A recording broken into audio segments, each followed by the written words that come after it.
मेरे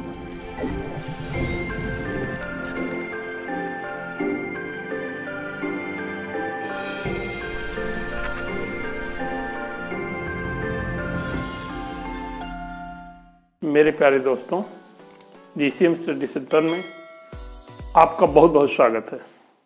मेरे प्यारे छात्रों, जैसा कि आपने देखा कि यूट्यूब के माध्यम से बारी बारी से गणित, विज्ञान, कंप्यूटर आदि विषयों का ज्ञान आपको मिल रहा है।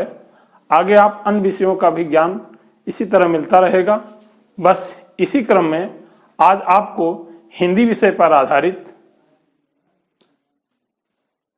मेरा यह वीडियो आपको देखने के लिए मिलेगा, जिसमें आज हम आपको एक बड़े ही महत्वपूर्ण विषय पर आपसे चर्चा करेंगे, जो कि लगभग सभी बोर्ड परीक्षाओं में, चाहे वो सीबीएसई बोर्ड की हो चाहे यूपी बोर्ड की हो, लगभग इसके लिए 6 अंक निर्धारित किए जाते हैं। वो मेरा टॉपिक है, वो विषय है काव्य सौंदर्य के तत्व। मेरे प्यारे छात्रों, काव्य सौंदर्य के तत्व के अंतर्गत 3 महत्वपूर्ण विषय होते हैं, रस, छंद, अलंकार। तो जिसमें आप आज सर्वप्रथम जानेंगे अलंकार के बारे में। अलंकार की पहले आप परिभाषा जानेंगे, फिर अलंकार के भेद जानेंगे, फिर उन अलंकारों में उपभेद कौन कौन से हैं उनके बारे में जानेंगे। तो सर्वप्रथम हम देखते हैं अलंकार की परिभाषा। जैसा कि आप लोग सभी जानते भी होंगे, अलंकार का शाब्दिक अर्थ होता है आभूषण या गहना।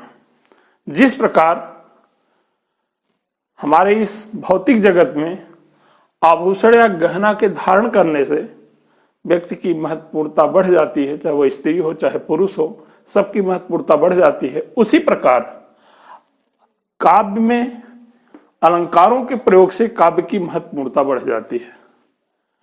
तो अलंकार की बहुत से आचार्यों ने अलग अलग प्रकार की परिभाषा दी है, परंतु इसमें सर्वमान्य परिभाषा आचार्य दंडी की है।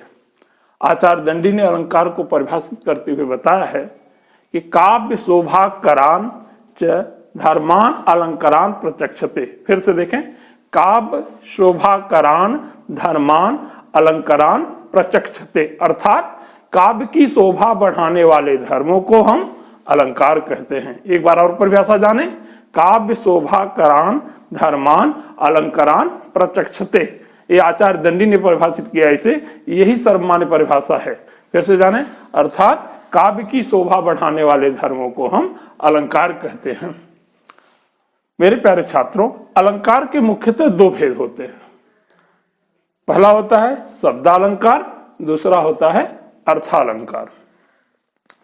शब्दालंकार उसे कहते हैं जहां काव्य में शब्दों के माध्यम से चमत्कार उत्पन्न होता है, या जहां काव्य में शब्दों के प्रयोग से उसकी महत्वपूर्णता बढ़ जाती है, वहां शब्दालंकार होता है। शब्दालंकार के मुख्यतः 3 भेद बताए गए हैं, अनुप्रास, यमक, श्लेष। शब्दालंकार के मुख्यतः 3 भेद हैं, अनुप्रास, यमक, श्लेष। अनुप्रास अलंकार, यमक अलंकार, श्लेष अलंकार। उसी प्रकार से अर्थालंकार। अर्थालंकार की परिभाषा है जहां काव्य में अर्थों के माध्यम से चमत्कार उत्पन्न होता है, या जहां काव्य में अर्थों के माध्यम से शोभा बढ़ जाती है, वहां अर्थालंकार होता है।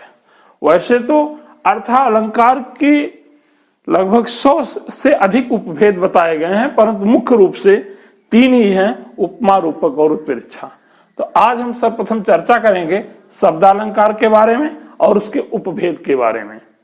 तो सर्वप्रथम देखें, हमारे उस उपभेद के अंतर्गत पहला अलंकार हमारा है अनुप्रास अलंकार। अनुप्रास अलंकार की परिभाषा जाने, जहां एक ही वर्ण की बार बार आवृत्ति होती है वहां अनुप्रास अलंकार होता है। जहां एक ही वर्ण की बार बार आवृत्ति होती है वहां अनुप्रास अलंकार होता है। वर्ण को भी मैं आपको परिभाषित कर दे रहा हूं। मुख से निकलने वाली वह ध्वनि इकाई है जिसके टुकड़े नहीं किए जा सकते, उसे हम वर्ण कहते हैं। तो आप वर्ण भी क्लियर हो गया आपका। तो अनुप्रास अलंकार की परिभाषा क्या हो गई? जहां एक ही वर्ण की बार बार आवृत्ति होती है वहां अनुप्रास अलंकार होता है। उदाहरण के रूप में जैसे आप जान लें, तरन तनुजा तट तमाल तरुवर बहु छाए।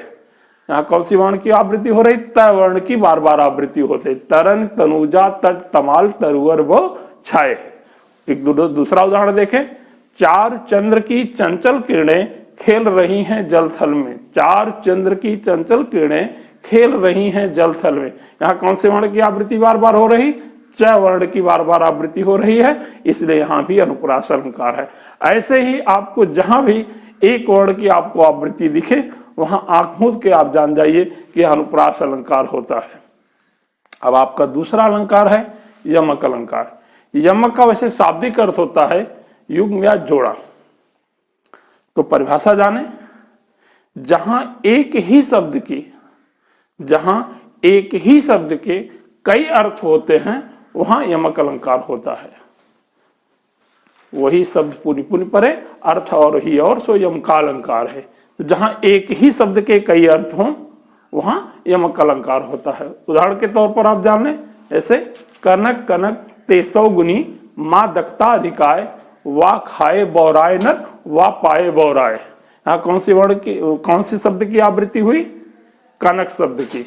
यहाँ कनक का दो अर्थ होता है। एक कनक का तात्पर्य होता है धतूरे से और दूसरे कनक का तात्पर्य होता है यहाँ सोना से, इसलिए यहाँ यमक अलंकार हुआ।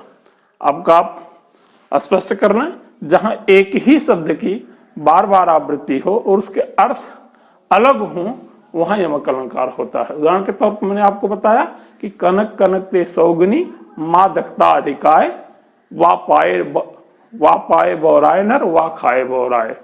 एक दूसरा उदाहरण आपने देखा, एक दूसरा उदाहरण आप देखें। आपका दूसरा अलंकार है श्लेष अलंकार। श्लेष श्लिष्ट धातु से बना हुआ है। इसका अर्थ होता है चिपकना। जहां एक ही शब्द के कई अर्थ होते हैं वहां श्लेष अलंकार, अर्थात एक ही शब्द में कई अर्थ चिपके होते हैं। जैसे उदाहरण के तौर पर रहीमन पानी राखिए बिन पानी सब सून पानी गयन उबरे मोती मानुष चून। उदाहरण आपने देखा कि रहीमन पानी राखिए बिन पानी सब सून पानी गयन उबरे मोती मानुष चून। यहां पानी का अर्थ तीन प्रकार से लिया गया है। एक पानी का चूने के पानी से है, एक पानी चरित्र से है। इस तरह से यहां इस उदाहरण में पानी के कई अर्थ होने की वजह से यहां श्लेष अलंकार है। तो आज आपने देखा, हमने आपको बारी बारी से तीनों अलंकारों के बारे में चर्चा किया। अनुप्रास अलंकार के बारे में, यमक अलंकार के बारे में, श्लेष अलंकार के बारे में। अब हम आपको अगले वीडियो में आपको अर्थालंकार के बारे में बताएंगे। इस तरह से आप हमारे क्रम से हमारे सभी वीडियो को आप देखते रहिए, लाइक कीजिए, सब्सक्राइब कीजिए और कमेंट भी दीजिए। जहां आपको कोई समस्या हो हम आपका बहुत बहुत स्वागत करते हैं। धन्यवाद।